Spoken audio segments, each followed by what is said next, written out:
Hello everyone, अस्सलाम वालेकुम। सीखो ऑनलाइन पे आप लोगों को खुशामदीद। स्टूडेंट, हमारा टॉपिक है work done bye a constant force. आज इस टॉपिक का इस वीडियो के अंदर हम तीसरा हिस्सा सीखेंगे। इस हिस्से में हम देखेंगे स्टूडेंट कि वर्क डन डिफरेंट एंगल्स के ऊपर क्या होता है। जैसे वर्क डन 90 डिग्री पर क्या होगा, 0 डिग्री पे वर्क डन क्या होता है, अगर वर्क डन 0 और 90 के दरमियान एंगल हो तो क्या होगा, और अगर वर्क डन 90 डिग्री से ग्रेटर हो तो क्या होगा। तो आज की इस वीडियो के अंदर हम सीखेंगे इन तमाम एंगल्स के ऊपर वर्क डन की वैल्यू। तो सबसे पहले हम एक फार्मूला रिवाइज कर लेते हैं यहाँ पे वर्क डन का। ये वर्क डन का फार्मूला हमारे पास आएगा जी, F cos theta D is equal to F D cos theta. F cos theta यहाँ पर एक हॉरिजॉन्टल कंपोनेंट है। तो वर्क डन में फोर्स और डिस्प्लेसमेंट के दरमियान में एंगल थीटा बड़ी अहमियत का हामिल होता है। हमें ये देखना होता है कि थीटा की वैल्यू कितनी है। तो यहाँ देखिए, सबसे पहले हमारे पास पहला जो क्वेश्चन है या पहला जो पॉइंट है वो है जी थीटा 90 डिग्री। जब आप कोई शख्स किसी ब्लॉक के ऊपर वर्टिकल फोर्स लगाए और वो चाहे कि ये बॉडी जो सी है ये हॉरिजॉन्टल डिस्टेंस कवर करे, तो फोर्स और डिस्प्लेसमेंट के दरमियान में उस वक्त बनने वाला एंगल 90 डिग्री होता है। तो 90 डिग्री के ऊपर याद रखिएगा वर्क डन की वैल्यू क्या होगी, W is equal to F S cos theta. Theta 90 degree तो कॉस 90 आपका आएगा 0। जब कॉस 90 स्टूडेंट 0 है तो टोटल वर्क डन आपका क्या आएगा, 0 आएगा। तो याद रखिएगा when the angle between force and displacement is 90 degree, work done is 0। देखिए स्टूडेंट, ये एक एग्जांपल है जो इसी कॉन्सेप्ट को एक्सप्लेन कर रही है। A man pushes a box by applying an upward force of 20 Newton. एक आदमी 20 न्यूटन की फोर्स लगा रहा है अपवर्ड डायरेक्शन में, but box does not moves horizontally. और उसकी ख्वाहिश क्या है कि बॉक्स हॉरिजॉन्टली मूव करे। तो displacement of box is 5 meter to the right. वो चाहता है कि 5 मीटर फासला जो सा है वो बॉक्स राइट साइड पर मूव कर जाए। तो find the work done by the force applied by a man. तो देखिए स्टूडेंट, उसकी जो डिस्प्लेसमेंट का वेक्टर है वो हॉरिजॉन्टल है, और जो उसकी रिक्वायर्ड फोर्स है, जो फोर्स अप्लाई कर रहा है 90 डिग्री, वो ऊपर वाली डायरेक्शन में है। तो दोनों के दरमियान में एंगल 90 डिग्री है। तो आप जितनी मर्जी फोर्स लगा लें, बॉडी हॉरिजॉन्टल डिस्प्लेसमेंट कवर नहीं करेगी। तो टोटल वर्क डन इस केस में क्या आएगा, 0 जॉल आएगा। तो ये स्टूडेंट पहला एंगल है जो वर्क डन के अंदर आपने याद रखना है। एग्जाम में अगर आपके पास ये शॉर्ट क्वेश्चन के तौर पे पूछे या एमसीक्यूज के तौर पे पूछे तो इतना हिस्सा स्टूडेंट आप लोग आंसर में लिखेंगे। अच्छा स्टूडेंट, नेक्स्ट स्लाइड में देखें। अब अगर फोर्स और डिस्प्लेसमेंट के दरमियान में एंगल 0 डिग्री हो जाए तो वर्क डन क्या होगा। इसमें देखिए स्टूडेंट, एक आदमी जो सा है वो फोर्स अप्लाई करता है बिल्कुल horizontal in a direction of displacement.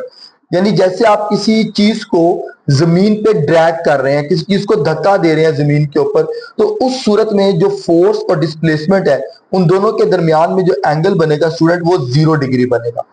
तो यहां पर आप इसको अप्लाई करें, work done is equal to force into displacement cos theta. Theta की वैल्यू 0 डिग्री लगाए तो कॉस थीटा का आंसर आपके पास 1 आएगा। तो वर्क डन आपके पास आ जाएगा एफ मल्टीप्लाई बाय डी, यानी आपकी वर्क डन की मैक्सिमम वैल्यू आपके पास आएगी। अच्छा, अब इसी चीज को एक एग्जांपल की मदद से समझ लें। क्या man pushes a box with a force of 30 newton in the direction of motion. The box moves 8 meter to the right, find the work done by the man. Force 30 newton है, displacement 8 meter है, theta का angle कितना है, 0 degree. तो work done के फॉर्मूले में आप वैल्यू पुट करें, फोर्स की 30 डिग्री, एस की 8, कॉस 0 आपके पास आएगा 0, तो वर्क डन आपके पास आ जाएगा 240 जॉल। तो आपके पास ऐसी सूरत हाल में वर्क डन क्या आएगा, मैक्सिमम आएगा। तो स्टूडेंट, जब आप एग्जाम के लिए तैयार करेंगे तो ये मैंने यहाँ पर आपको जूम करके दिखा दिया, इतना हिस्सा जो सा है वो आप अपने आंसर्स के अंदर लिखेंगे, ठीक है। देखिए स्टूडेंट, नेक्स्ट स्लाइड। जब फोर्स और डिस्प्लेसमेंट के दरमियान में कोई एंगल थीटा बन रहा हो तो उस वक्त वर्क डन क्या होगा, यानी थीटा 0 डिग्री से बड़ा हो और 90 डिग्री से कम हो, यानी 1 डिग्री से लेकर 89 डिग्री के दरमियान में। 60 डिग्री भी हो सकता है, 45 डिग्री भी हो सकता है, ये 75 डिग्री भी हो सकता है। तो ऐसे किसी एंगल के ऊपर वर्क डन आए तो वर्क डन के ऊपर क्या असर होगा। तो स्टूडेंट देखें, आप अगर देखें तो 0 डिग्री के ऊपर आपका वर्क डन क्या था, 0 डिग्री पर आपका वर्क डन था मैक्सिमम। 90 डिग्री पर आपका वर्क डन क्या था, 0। तो इसका मतलब है कि जैसे जैसे आप एंगल बढ़ाते जाओगे, ज्यादा फोर्स लगाने से एंगल की वजह से कम डिस्प्लेसमेंट तय होगा। अगर एक बॉडी किसी एंगल 60 डिग्री पर फोर्स लगाती है और एक बॉडी जो सी है वो उसी बॉडी पर आप एक शख्स जो सा है वो 75 डिग्री पर फोर्स लगाता है, तो 75 डिग्री पर फोर्स का जो इफेक्ट है वो कम होगा और 60 डिग्री पर फोर्स का इफेक्ट थोड़ा ज्यादा होगा, क्योंकि जैसे आप 90 डिग्री की तरफ जाते जाओगे फोर्स और डिस्प्लेसमेंट के दरमियान एंगल बढ़ने की वजह से वर्क डन का वैल्यू कम होता है और जीरो की तरफ जाता है। तो यहां देखिए आप, theta less than 90 degree, theta greater than 90 degree, तो वर्क डन का फार्मूला तो आप यही लिखेंगे एफ एस कॉस थीटा। तो स्टूडेंट जब आप एग्जाम के लिए जाएंगे, एग्जाम में अगर ये पॉइंट आपसे पूछा जाता है तो आप इसका आंसर जो सा है वो इस फार्मूले की मदद से एक्सप्लेन करेंगे और ये दो की पॉइंट्स इसके आंसर में लिखेंगे। कॉस थीटा पॉजिटिव होता है but less than 1, therefore work done is positive but less than maximum. जैसे जैसे थीटा इंक्रीज होगा कॉस थीटा डिक्रीज होगा और वर्क डन भी क्या होगा, डिक्रीज होगा। अब इसी केस को एक एग्जांपल की मदद से यहां आप समझ लें।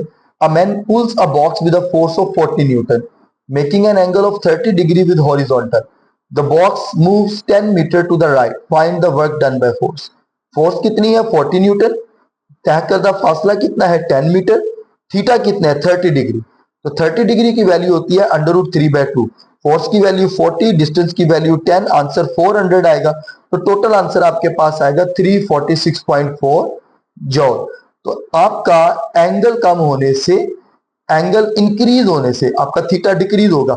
अब यहां पर अगर cos 60 हो तो स्टूडेंट cos 60 की वैल्यू होती है 1/2, तो आपकी फोर्स का एंगल क्या आ जाएगा 200, यानी आपकी जो वर्क डन की वैल्यू है वो क्या होगी, डिक्रीज होगी। इसी तरह स्टूडेंट हमारे पास हमारा लास्ट और केस नंबर 4, वो क्या है, अगर theta greater than 90 degree, greater than 90 degree से मुराद है थीटा 120 हो सकता है, थीटा 160 या 180 हो सकता है।